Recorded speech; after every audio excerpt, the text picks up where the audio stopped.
began. As they motored down Route 3 in the isolated White Mountains, Betty noticed a curious star in the sky that seemed to be following their car. The Hills stopped the car as the light got closer to them. Peering through binoculars, Barney reported seeing red, amber, and green flashing lights. Panicked, Barney jumped back in the car and started speeding down the road. When the Hills arrived home to Portsmouth, New Hampshire, they realized that the trip had taken 2 hours longer than expected. Within days of their sighting, Betty Hill began having nightmares in which she and Barney were taken aboard a flying saucer and then medically examined. The Hills filed a sighting report with NICAP, a newly formed UFO research group. Then the emotional trauma from their experience prompted Barney and Betty Hill to seek the help of Dr. Benjamin Simon, a prominent Boston psychiatrist. Dr. Simon used hypnosis to treat the Hills over the course of several months.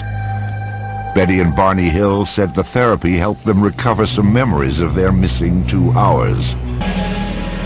5 years later, the bizarre experience of Betty and Barney Hill became legendary as a cover story in Look magazine and a book entitled The Interrupted Journey. It was the first reported alien abduction in the United States. The Hills psychiatrist, Dr. Simon, remained skeptical of their account.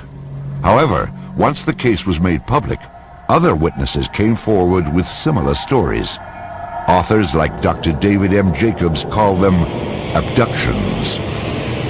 Well, the core abduction scenario involves basically a person who is taken out of his or her normal environment, usually against their will, and taken on board an object, a UFO if you will, and the clothes are removed, they're placed on a table, they're given a mental, physical, and kind of reproductive series of examinations, procedures, and then they're released, brought back, and they forget about what happened to them almost immediately. Although they might know that something strange has happened, they don't necessarily connect it to the abduction phenomenon. Beginning with the Hills, most abductees have made sketches to illustrate their experience. They often picture the strange beings they encounter, now known as Greys. The most predominant one are the small gray aliens and taller gray aliens as well. The taller gray aliens seem to be more in charge in the abduction scenario. The smaller gray aliens seem to be more assistants or helpers. These are beings that are thin, have no hair, large heads, very large black eyes, no pupils in them, just sort of opaque. No nose to speak of, although there might be a little bump or a ridge there. Many abduction cases include a face-to-face encounter with Greys. Among the most credible was the incident reported by 4 college friends after a harrowing trip in the summer of 1976.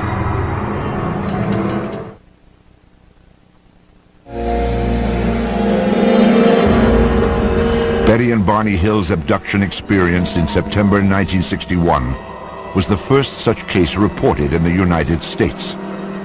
But in the following decades, accounts of alien abduction became increasingly common. Few stories were as sensational as the experience reported by 4 friends who took what was supposed to be an ordinary camping trip. To those who catalog such reports, this UFO encounter is known as the Allagash incident. In the summer of 1976, art students Charlie Fultz, Chuck Rack, and twins Jack and Jim Weiner traveled north from Boston into the wilderness of Maine. For nearly a week, the trip was everything they hoped it would be, a carefree escape from city life. On the 5th day, they camped near Smith Pond, an isolated, stump-filled swamp. It was a perfect spot for night fishing. It was also the place where their lives would change forever. There was no moon that night. It was real dark, and we didn't want to get lost. So we said, well, the thing to do is make a big fire so we can see it, and then we know which way to paddle when we want to get back to camp later. And it was quite large, but we cleared around the fire, so there was no problem. And these flames were leaping a good 3 or 4 feet up into the air. With their makeshift lighthouse aglow, the 4 men left their campsite behind. They paddled several hundred yards out into the pond, headed for a night of fishing they would never forget, and one they would later illustrate in their artwork. I remember being in the back of the canoe, paddling leisurely. The 2 twins were in the middle. Charlie was in the front. And I remember they were having a conversation, and I was focusing on the night and the lake and the water. And I began to feel observed. And then all of a sudden, Chuck Rack, who was at the back of the canoe, said, holy mackerel, what the is that? And I turned around and looked, and there was this huge, bright light that was coming out of the trees. It seemed like it was rising out of the trees. At first, we thought, well, it's got to be an airplane or something, right? So we watched it for a few seconds and realized that it wasn't an airplane because it wasn't making any sound at all. It was strange, very strange. It was a bright, luminous yellow-white, and changing from that color in a very fluid, liquid kind of a way. And we were very, very fascinated. I was in a state of extreme euphoria. I remember just feeling, wow, this is fantastic. It was just alive.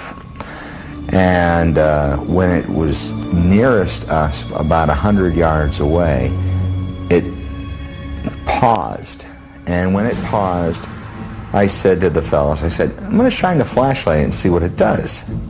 The instant he flashed his flashlight, this thing sent this beam of light out to us. And we were in a 16-foot aluminum Grumman canoe, which in the pitch black of night lit up like a Roman candle.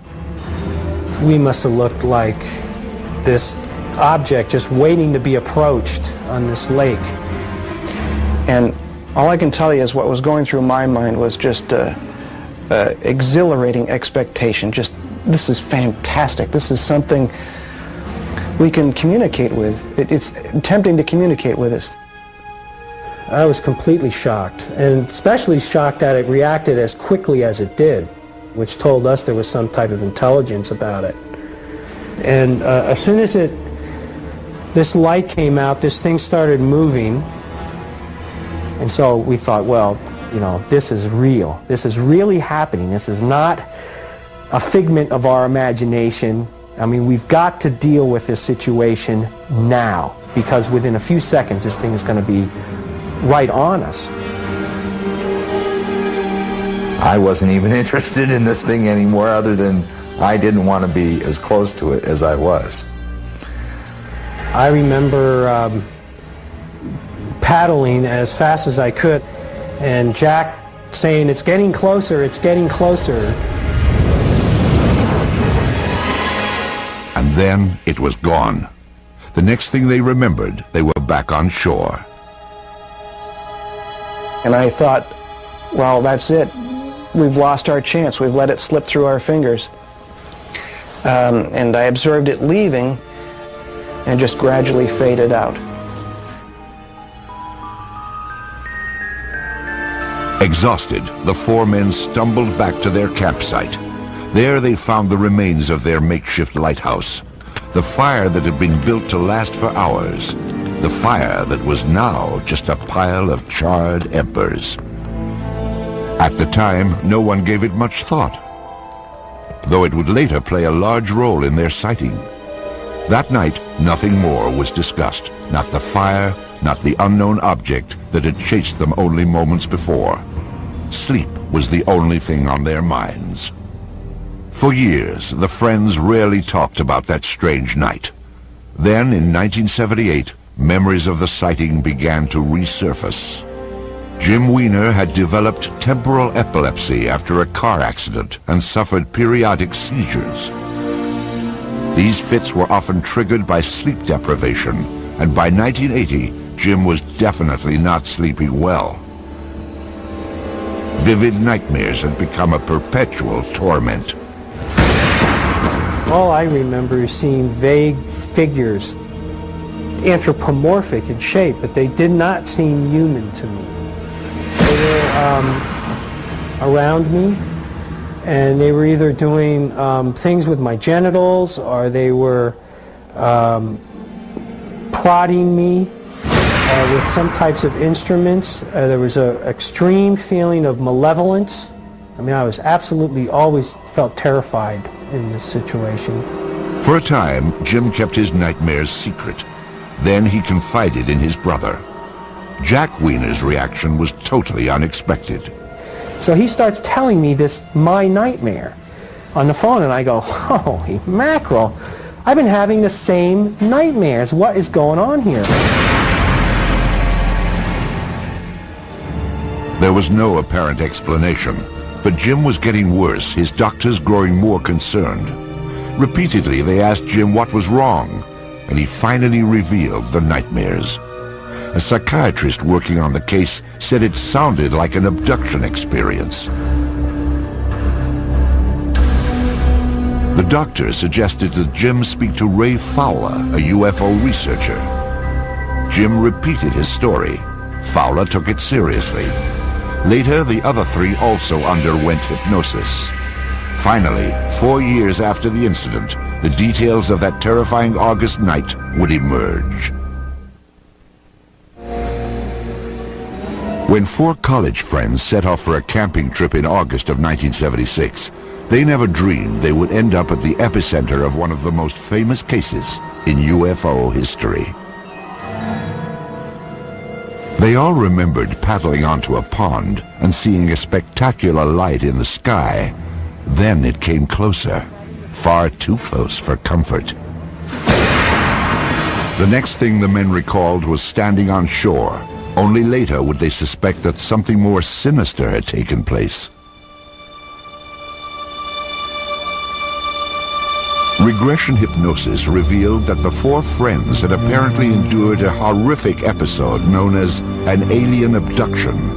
It began with the menacing approach of a UFO. One of the things I remembered very clearly was Jack saying that it's gaining on us. And I remember suddenly being enveloped in this tube of light. And I remembered looking up, and I was thinking about what the heck is that up there? You know, like what's up there? And that took a few seconds, and then I looked back again, and Chuck Rack's gone. The last thing I remembered was having both hands on the side of the canoe, looking out at the water to see if Chuck was in the water, and then not seeing him and thinking, oh my God, you know, what happened to Chuck? And then looking up, and then the next thing I remembered was this just intense feeling of almost like I was coming apart or something. That's the only way I can describe it.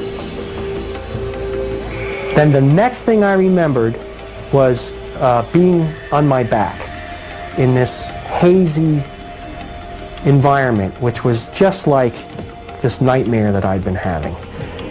All 4 friends seemed to recall a similar traumatic experience. I'm lying on my back, and I'm disoriented. I'm not sure where I am. As I'm forcing and struggling to get up, a face appears and looks straight down at me. They reminded me of insects. I remember thinking, my God, these things look like bugs. They had like large eyes, almost like ants have. They could have been goggles for all I know, but and they had some kind of clothing on, like spandex. I became focused on this thing's hand and realizing that it was not a hand like ours at all. And this one had me by the wrist, and he was holding my arm up, and he had something else in his hand. But I didn't like the looks of it. And I remember thinking, oh boy, here we go. This is it. I got 5 seconds to live. They're going to cut me open. They're going to dissect me, whatever. I just want to get out of here. Get me out of here. It would take hours under hypnosis before the 4 men fully detailed the alien examinations. Later, they recalled the peculiar events that brought them back down to Earth. They moved us again into this other space, this room. Then this area in front of me started changing somehow. It was doing something. It was some type of machine or something. It was very strange. And the last thing I remembered thinking was, here we go, I don't know what's going to happen next, but something is happening. Under regressive hypnosis, I remember the aliens trying to put me in the canoe. There was one of them standing in the canoe over me, trying to adjust my position in the back of the canoe, and another one was sort of waist deep in the water right next to me. And then they tried to position Jim Wiener in front of me, but he's heavier, and they were having a hard time with him. And then the other 2 were beamed right on land, and then Jim got out to join them. As their recollections took shape, the 4 men learned why their roaring campfire had seemed to burn out so quickly. To those who investigate abduction cases, it's known as missing time. Perhaps as much as 3 hours had passed during the abduction, from the time the men first saw the UFO until the time they found themselves standing on the beach. Meanwhile, their fire had burned down to embers. Hypnosis had restored their recollections of the missing time with unsparing intensity. But now there was no hiding from the memories, no hiding from the trauma of what had apparently happened at Smith Pond.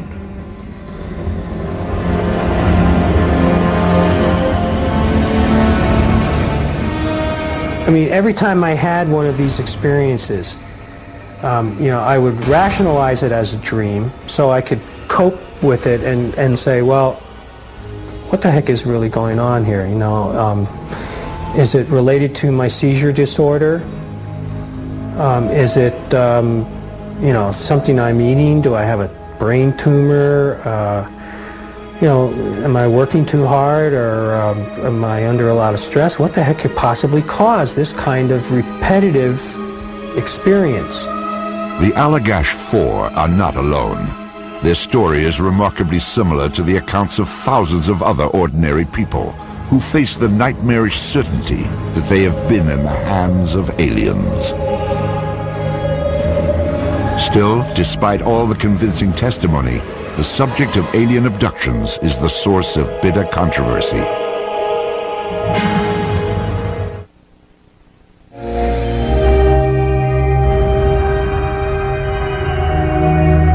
As sensational as the Allagash incident may seem, it is simply one of the thousands of abduction cases that have been reported. Among UFO researchers, it is regarded as a reliable report with solid eyewitness testimony. Indeed, for those who have examined the case closely, it confirms that at least some people have come face to face with alien creatures.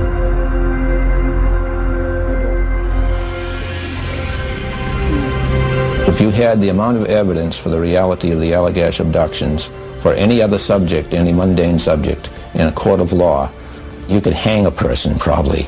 But because of the bizarre nature of the case, that's not going to happen. People aren't going to accept that evidence, although the evidence is there. The evidence includes 4 men who were psychologically examined and given polygraph tests before undergoing hypnosis. 4 men who reported remarkably similar accounts of the same event. 4 men who have spent the past several years trying to come to grips with the fact that they were part of something out of their realm of understanding. I've heard it all. everything. Oh, they must have been on LSD, and people have said, I don't believe a word you say, you're nuts, you're crazy, you belong in a straitjacket. And I say, well, it's part of my life, I can't deny it. And one of the things that's really weird is that you find yourself getting used to the idea that you've been abducted, and that's weird in itself. I mean, how do you get used to something like that? It has been over 20 years since the alleged encounter. The Allagash incident has been added to the body of reports that argue the abduction phenomenon is real. But this case is not without its own controversy. While 3 of the men are confident the event took place, the 4th is now not so sure. I'm not denying this happened. I'm just skeptical about the abduction part of the story. To that extent, it wasn't like a visceral reality experience. It wasn't like a true memory. And that's what I had trouble with for years and years and years. Certainly, I shared the experience with the rest of the guys, and they might take that as remembering a real experience, but it's not. The encounter is real. I know that. But regressive hypnosis several years later, I don't know. The fact that Chuck Rack backed off his abduction story, to me it doesn't have too much significance. Maybe he has since thought about this thing and doesn't want to think it actually happened to him, but nonetheless, his recollections of what occurred back then are consistent with what the others have remembered, either consciously or through hypnosis. However, researchers like Kevin Randall, who is convinced that UFOs are real, continue to question the Allagash abduction. They clearly had a UFO sighting. Clearly that event took place. But we've now blurred the boundary between reality and fantasy. We worked for thousands of years so that we understood that dreams were dreams. They were fantasy. They were not necessarily a reflection of reality. And yet in abduction research, if you dream about being abducted, well, that's all accurate information. And we've got to get back and take a solid psychological look at this. Yet, not all abductions can be written off as dreams. In fact, neither Betty and Barney Hill nor the Allagash Four were even asleep when their abduction was said to have taken place.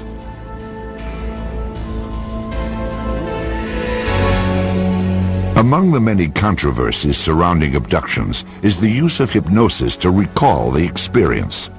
The technique was first used in 1961 by Dr. Benjamin Simon in the case of Betty and Barney Hill. Advocates of hypnosis claim it can help to unlock suppressed memories and provide investigators with details of unearthly and often frightening events. I use hypnosis to help people relax, and in a relaxed trance state, they seem to have access to these memories which have been, as it were, systematically blocked by the UFO occupants. New York City artist and best-selling author Bud Hopkins is one of the leading pioneers in UFO abduction research. Hopkins claims that since 1975, he has unearthed an enormous number of similar incidents. His 2 books, Intruders and Missing Time, have set the standards for investigating this mysterious phenomenon. A typical hypnosis session starts with a very sharp, clear focus on a particular event. Let's say 2 people in a car and the car stopping, and they see a UFO. Everyone is paralyzed. They cannot move. Often the ship will land on the highway or hover, and little figures, small gray figures with huge black eyes, will approach the car. Usually what happens next, if the craft is on the highway, they walk up into it, but more often if it's hovering, they go up a beam of light. Perhaps surprisingly, many of Hopkins' alien abduction reports come not from isolated backwoods locales, but from high-rise buildings and automobiles in New York City. His subjects report smooth, gray beings, missing time, human experiments, and paralysis. It all sounds like science fiction gone wild. Yet hundreds of seemingly ordinary people report these experiences. I'm 46 years old. I have 2 grown kids. My daughter's 23, my son is 20. I've been married for 26 years, and I've earned a good living as a musician and a graphic artist. And for all intents and purposes, have lived a very dull, normal, mundane kind of a life. But John says he's been abducted at night from his home in New York City. They usually start at home in the middle of the night. I'll be in a dead sleep, and I'll either jump up with a start, and they'll be in the room, and then the paralysis comes on where I just can't move. Rosemary says she was lured by aliens to the roof of her apartment in Midtown Manhattan. I've been coming up the apartment stairs on my 5th floor apartment, and I saw this strange light coming through the skylight. And the minute I got up to the roof, there was this dark circle in the sky. And I noticed it for a few seconds, and then suddenly a beam of light came and hit me and paralyzed me and started to lift me up into the bottom of this round disc-shaped thing. And I'll be taken out of the house and on board a craft, and the medical procedures are performed. I remember it's a round room. There's a pedestal table in the middle of this thing. There are instruments and things that come right out of the walls and from the ceiling. I'll be placed on the table. I'm immobilized. I can't move. Basically, they just put me on a table, and then some kind of a device came down and hit me in the chest because I wasn't breathing very well. And there were these beings around me. This taller being will come over, and there's usually a few of them around me at that point, and one is acting kind of as an anesthetist, where he's keeping me calmed and reassured, while the other guy is performing all of these really painful, intrusive physical procedures. Ultimately, abduction cases rest on the credibility of the witnesses themselves. If you trace the history of this, before this subject was even known, before it was all over television, before people were aware of it, the patterns were already established. So it seems to me there are only 2 apparent possible explanations for this. Either they really are being abducted, or there is some totally unprecedented, unknown mass hallucination or delusion going on, and that should be of great interest to science too. Clearly, no one would believe or even take seriously the abduction phenomenon if there was only one person who was telling these tales, regardless of the social pedigree of that person or the prominence of the investigator who investigated that person. We would just say, well, that person's hallucinating, deluded, crazy.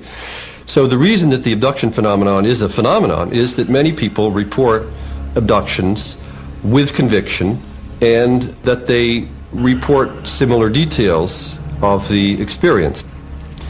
So the question is, where does this consistency of storyline arise from? Even if people were hallucinating, why are the hallucinations the same? While abduction scenarios are similar from case to case, most have unique details, often overlooked in media coverage of the incident. For example, in the Betty and Barney Hill abduction, it was not generally reported that Barney had dentures. According to Betty Hill's account, dentures were apparently a novelty to the alien abductors. They come in and they start pulling on Betty's teeth. They were in separate rooms on board the craft. And she's trying to find out what's going on. Well, they don't understand how Barney's teeth come out and hers don't. Now, who would make up a story like that? The human brain is the most complex object known of in the universe. We know of nothing more complex. And it produces a vast range of conscious states, mind states. So somebody's driving along, and they've been driving at night for hours upon hours upon hours. They go into trance. And the next thing they know, they're being miraculously floated off up into a spaceship.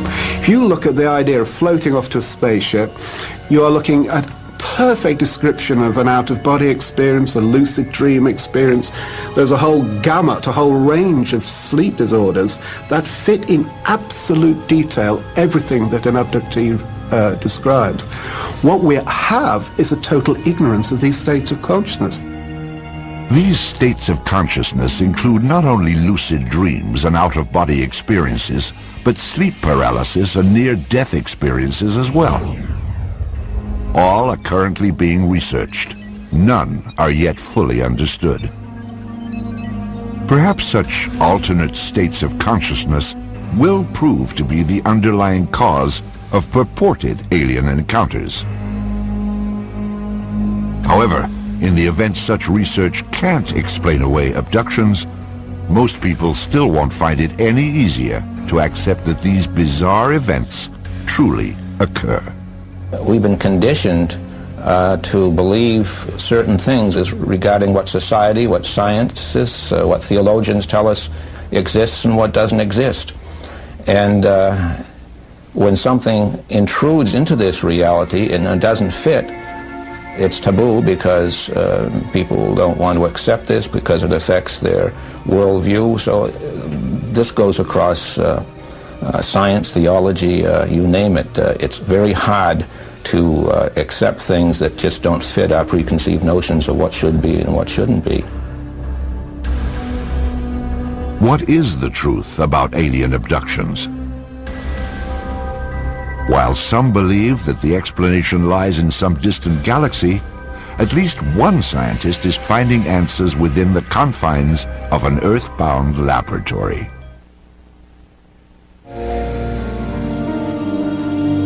Alien abductions have been reported now for well over 30 years. Many are described in chilling detail by extremely credible eyewitnesses. Yet one fundamental question persists. Are these truly real experiences, or are they somehow imagined? At Laurentian University in Ontario, Canada, neuroscientist Michael Persinger is testing a new theory. Persinger believes that false memories of abductions may actually be created by electrical disturbances within the brain itself. This is a human brain that's been fixed. As you see, there are two halves, the left hemisphere, the right hemisphere, and the temporal lobes are along the sides here that wrap around under. And these areas are very electrically unstable and very sensitive. And indeed, this is the area of the brain that involve, well, the gateway to memory. Dreams, intense fantasies that are so real you swear they are true, as well as the part of the brain that's involved with meaningfulness. Meaningfulness of a cosmic and sometimes even religious level, deep within the temporal lobe. Persinger suggests that if the temporal lobe is electrically stimulated, it will conjure up mental images resembling alien abductions. To test his theory, Dr. Persinger designed a special laboratory where volunteers can be subjected to controlled electrical brain stimulation. Secure. Keep the pin off. Okay. It's too tight. Undergraduate student Mike Ziegel was chosen for this experiment after a screening ruled out signs of epilepsy or seizure disorder. He has reported no UFO-related experiences. What we do is we use a motorcycle helmet, put it over the head. On both sides of the motorcycle helmet there are solenoids embedded in it. The solenoid is a device that allows you to deliver weak magnetic fields. The magnetic fields are then passed through the brain, very weak fields. Less than that, a hair blow dryer. But the computers which run the patterns are programmed to simulate or imitate the firing pattern of the deep structures of the temporal lobe.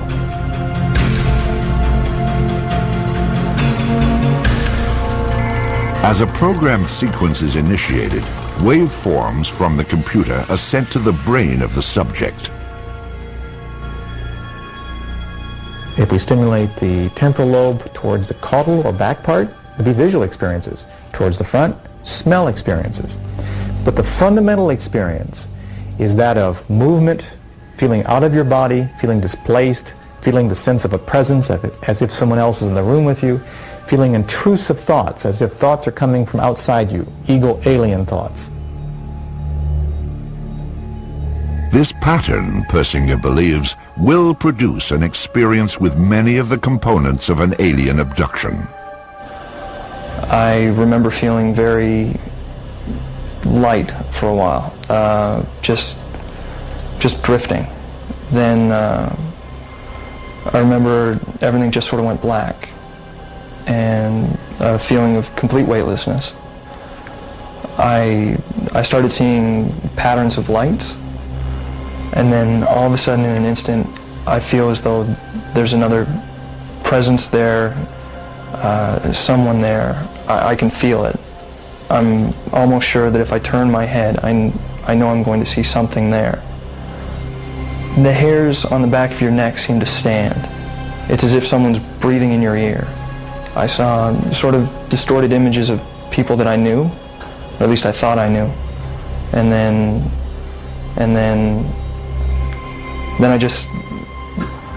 I felt this tremendous sort of rush of fear, tremendous anxiety. I wanted to get out. If I could have ripped off the electrodes and gotten out of the room, I would have. My legs felt like they weighed 2 tons. I couldn't have moved them if I wanted to. And I just felt cold. I started to shiver. It was here that the experience took on the startling characteristics of an encounter with the aliens known as Greys. The lights were most definitely white, pure white. And then I saw the people. And then I felt this rush of fear. And as far as the people, they were grayish. It was a grayish color. They seemed to not really shine, just like wax. That's pretty much the only way I could describe it, like wax. Grayish, elongated wax people. Persinger's tests raise an obvious question. What natural force could duplicate the electrical stimulation so carefully orchestrated in the lab? It has long been known that movements of the Earth's crust can produce bursts of light in the atmosphere.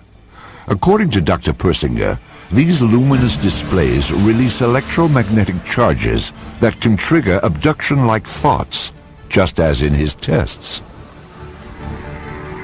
Did Betty and Barney Hill witness such a luminous display? Are abductees like the Allagash 4 victims of a similar flash of energy? The duration of the events, they're not just brief bursts of things. They're very elaborate, detailed stories. The Hill case, the Allagash case, and hundreds of other cases. They often involve other people. The notion that you've got somehow natural electromagnetic waves affecting 2 people identically so that their stories match and jibe makes no sense at all. In the end, abduction cases remain